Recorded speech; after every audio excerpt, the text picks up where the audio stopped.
Now, a huge amount of consternation has frothed up this week over the Prime Minister's decision to attack Sir Keir Starmer's record as Director of Public Prosecutions from 2008 to 2013.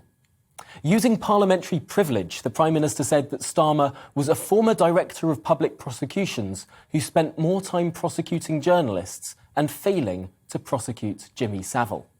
Well, that comment has caused a torrent of criticism from not least the Speaker of the House of Commons, most MPs of all parties, as well as media organisations. But is there something more to it? I think it's important to take a note to explore this.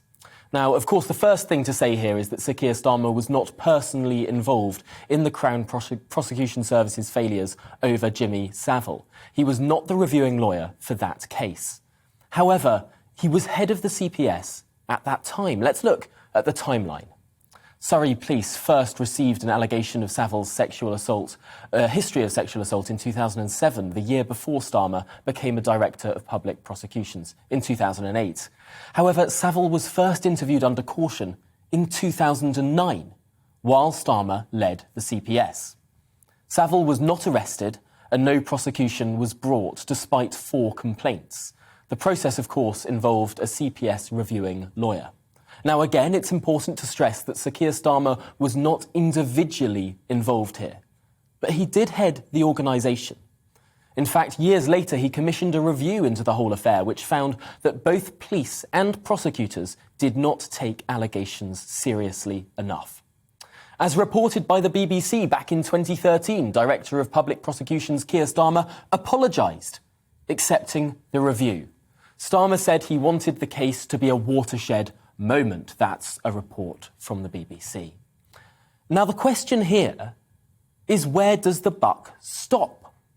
Was Sir Keir right to apologise for failings within the organisation he headed, even if those failings were not his own? Just as Boris Johnson apologised for the party in Downing Street the night before the funeral of Prince Philip, despite the Prime Minister being 50 miles away at Chequers at the time. The same people who thought it unquestionably right that Boris apologises for a failing of his staff on this occasion appear to have entertained a double standard. Does the buck stop at the top of an organisation or not?